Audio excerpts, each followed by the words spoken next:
बिस्मिल्लाहिर्रहमानिर्रहीम। अस्सलाम वालेकुम ख़ातिन हज़रात, कैसे हैं आप? आपके मूड कैसे हैं? आपके मिजाज कैसे हैं? मैं आपका होस्ट दोस्त अरशद भट्टी हूँ। टोरंटो 360 टीवी PSL स्पेशल में आपको खुश आमदीद कहते हैं। खुदा रब करीम आपको खुश रखे, सलामत रखें, हंसता मुस्कुराता रखे। अल्लाह रब करीम आपको आसानियाँ अता फरमाए और आसानियाँ तकसीम करने की तौफीक अता फरमाए। आमीन सुम आमीन। आज कराची में पहला मैच था PSL का खेला गया, जो कि कराची किंग्स और इस्लामाबाद यूनाइटेड के दरमियान था। और होम टीम के होम क्राउड का एडवांटेज होता है और कभी नहीं भी होता, लेकिन जब क्राउड ही ना हो तो फिर क्या एडवांटेज है। और अदम दिलचस्पी देखने में आई। आज कराची के शायकीन बड़ी तादाद में नहीं आए। लास्ट ईयर भी ऐसा ही सूरत बनी थी और आज भी। मेरे ख्याल जब टॉस हुआ तो कहते हैं, मैं एक जगह रिपोर्ट पढ़ रहा था कि कोई ताली बजाने वाला भी नहीं था और चंद हज़ार लोग थे जब मैच जो है वो स्टार्ट भी हो गया। तो ये कराची वालों को कोई या तो मोटिवेशन दें या कोई इंसेंटिव्स दें, भाई आके वो मैच देखें, क्योंकि कराची तो होम टीम है, उनको तो देखना बड़ा ज़रूरी है। लेकिन आहिस्ता आहिस्ता होपफुली जब कुछ मैचेस और होंगे तो होपफुली कि वहाँ ज़्यादा लोग जो है वो आना शुरू हो जाएंगे। लेकिन आज कराची की टीम की कारकर्दगी उस तरह से नहीं रही जिस तरह कराची ख़ुद ख्याल कर रहा होगा। और इस्लामाबाद यूनाइटेड ने बड़ी अच्छी कारकर्दगी दिखाई। 165 फॉर 5 कराची किंग्स का स्कोर था, वो भी आखिरी 4 ओवर्स में। कैरन पोलार्ड और न्याजी इन्होंने ज़बरदस्त कारकर्दगी दिखाई और तकरीबन 60 रन बनाए आखिरी 4 ओवर्स में, तो ये काफ़ी रिस्पेक्टेबल स्कोर हो गया। यहाँ पे एवरेज स्कोर जो है वो 174 है कराची में, तो वो जो मार्क था उस तक भी नहीं पहुँचे। और जवाब ज़बरदस्त फिर तो कॉलिन मनरो ने आज फिर एकदम बाजी पलट दी। बड़ा ज़बरदस्त उन्होंने जो है आज का गेम खेला। मैन ऑफ द मैच भी कॉलिन मनरो रहे और यूं 7 विकेट से इस्लामाबाद यूनाइटेड ने ये मैच जीत लिया। 169 फॉर 3 उनका फाइनल स्कोर था और इस तरह से, और अभी 1.5 ओवर बाकी था। तो थोड़ी सी तफसील बता देते हैं। आज इस्लामाबाद यूनाइटेड ने जो है वो टॉस जीता था और फील्डिंग का फैसला किया। और कराची की तरफ से शान मसूद और टिम सैफर्ड जो है वो उन्होंने टीम को ज्वाइन किया है।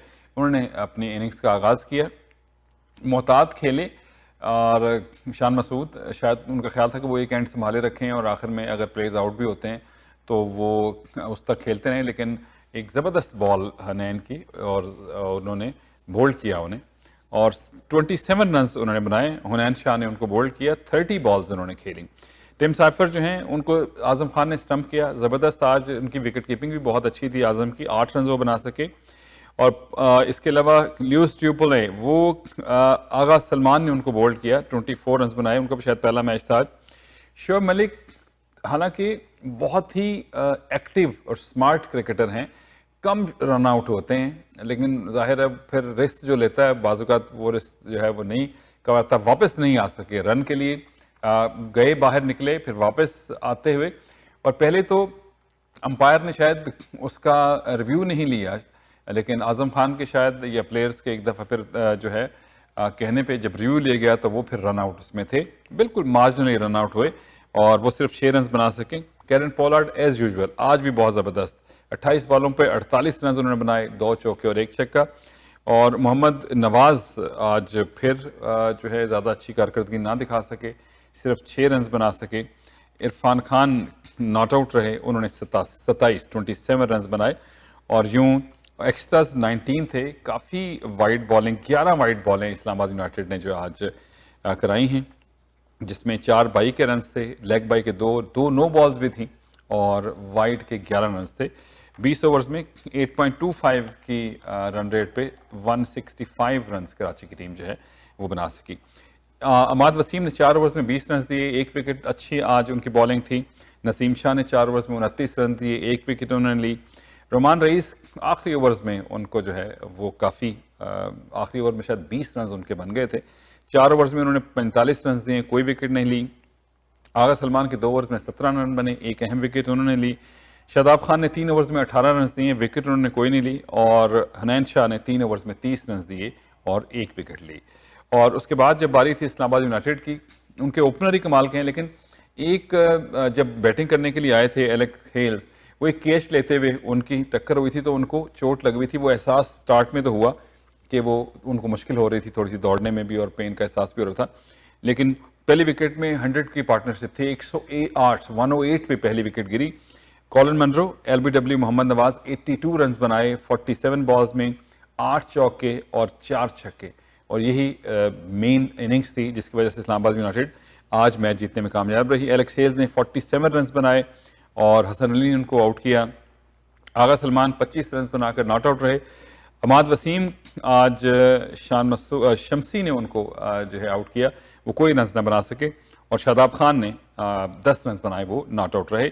18.3 ओवर्स में 169 रन पे इन्होंने स्कोर जो था 165 का जो टोटल टारगेट था वो उन्होंने पूरा कर लिया। ये 7 विकेट से इस्लामाबाद यूनाइटेड की टीम जो है ये मैच जीत गई। अगर हम बात करें बॉलिंग की, मीर हमजा से आज 2 ओवर करवाए गए, 25 रन उन्होंने दिए, कोई विकेट नहीं ली। इसके अलावा शोएब मलिक ने 4 ओवर्स किए, आज पूरे ओवर्स उन्होंने किए, 31 रन देके कोई खिलाड़ी आउट नहीं कर सके। हसन अली ने 3.3 ओवर्स में 42 रन दिए, एक खिलाड़ी को आउट किया। मोहम्मद आमिर खान 1 ओवर में 10 रन दिए। तबरेज़ शमसी ने 3 ओवर्स में 34 रन देके 1 विकेट ली। मोहम्मद नवाज ने 4 ओवर्स में 23, बॉलिंग उनकी अच्छी थी, 23 रन सिर्फ दिए, 1 विकेट उन्होंने ली। और लियो स्टीपल आए, उनके 1 ओवर में 2 रन बने, और यूं 169 फॉर 3, 18.3 ओवर्स, और ये मैच जो है इस तरह से 7 विकेट से इस्लामाबाद यूनाइटेड ने जीत लिया। अच्छा, अब पॉइंट्स टेबल पे चलते हैं, उसकी क्या सूरत हाल है। इस्लामाबाद को मैच जीतना बहुत ही ज़रूरी था, और अब थोड़ा सा और रन रेट भी इनका बेहतर है, तो कल का मैच बड़ा इंपॉर्टेंट है कराची किंग्स और कोयटा ग्लेडिएटर्स के दरमियान। वो भी थोड़ा सा ट्रेंड बता देगा कि सूरत हाल कैसे चल रही है। Multan Sultan still on the top हैं, 6 मैचेस में 5 जीते हैं, 1 हारा है, उनके 10 पॉइंट्स हैं, और 1.154 इनका जो नेट रन रेट है वो भी प्लस में है। कोयटा ग्लेडिएटर्स ने 4 मैचेस में 3 जीते हैं, 6 पॉइंट हैं, 0.345 नेट रन रेट है उनका।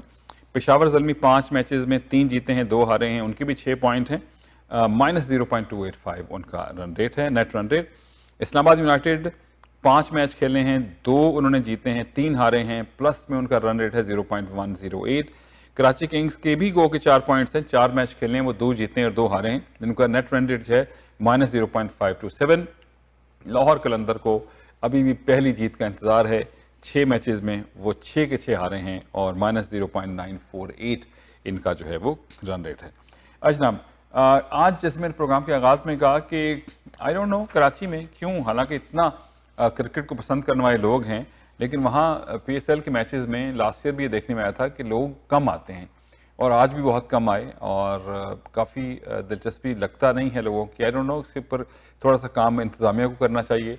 आप शाम में मैचेस होते हैं तो लोग आ सकते हैं, कुछ इंसेंटिव्स देने चाहिए टिकट्स के हवाले से स्टूडेंट्स को या बाकी लोगों को, ताकि लोग मज़ा आता है। लाहौर में जैसे जैम पैक, और मुल्तान में भी बहुत ज़बरदस्त लोगों का बहुत अच्छा टर्नआउट था, और पिंडी में भी ऐसा ही होता है, तो कराची में भी होपफुली हमें उम्मीद है कि अगले मैचेस में लोग और जो है वो आना शुरू हो जाएंगे।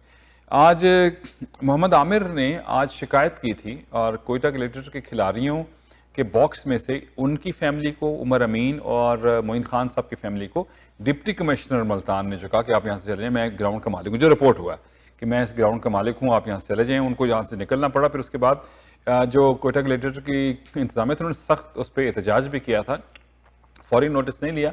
तो आज उन्होंने इसको सोशल मीडिया पे कहा, और चीफ मिनिस्टर पंजाब मरीम नवाज से उन्होंने कहा कि इस मसले को देखें, और उसके बाद मेरे ख्याल उनके साथ कांटेक्ट भी हुआ, बात भी हुई, और उसके बाद उन्होंने कहा कि मसले को सुलझा दिया गया है, और उन्होंने फिर डिस्ट्रिक्ट कमिश्नर के साथ जो था कोई मसला सुलझ गया, जो मिसअंडरस्टैंडिंग हुई होगी या जो भी मामला हुए होंगे, तो आमिर ने उनका शुक्रिया भी अदा किया, उनके नेक ख्वाहिशात का इजहार भी किया।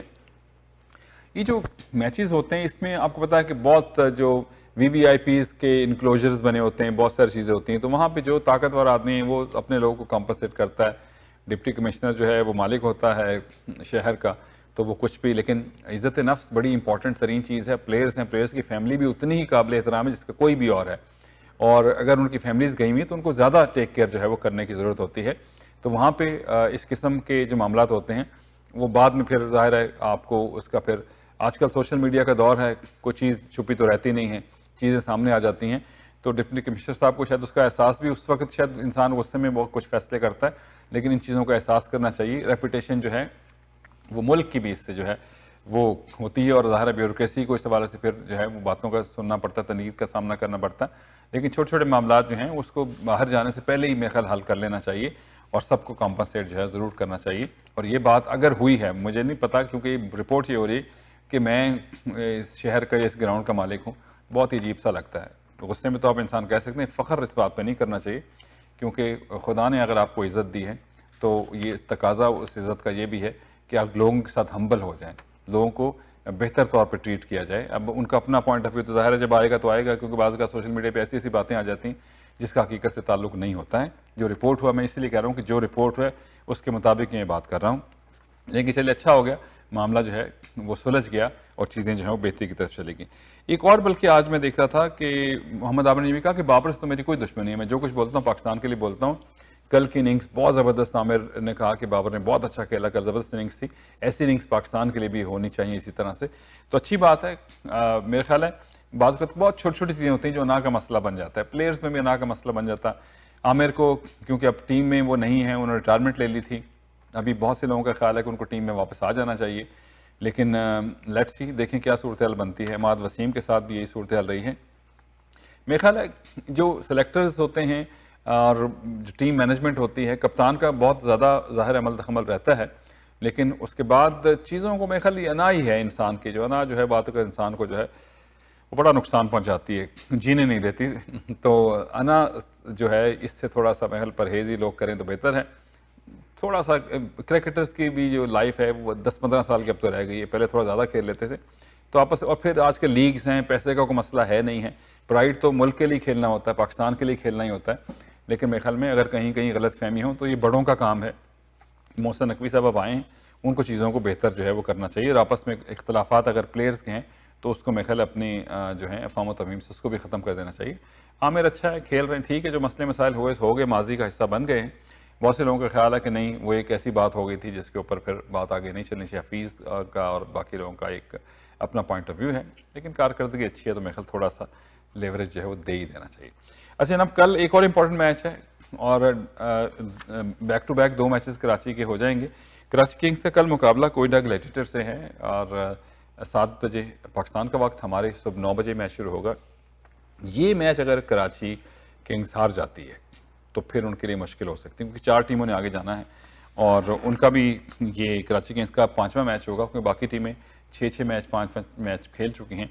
लेकिन अगर ये मैच हार जाते तो उनके 4 ही पॉइंट जो हैं वो रह जाएंगे और कोयटा ग्लैडिएटर के जो हैं वो 8 पॉइंट हो जाएंगे, और वो अच्छी पोजीशन में कोयटा और मुल्तान तो बहुत अच्छी पोजीशन में। कोयटा ने सिर्फ 4 मैच खेले हैं और कराची ने भी 4 मैच खेले हैं, तो कल का मैच इंपॉर्टेंट है।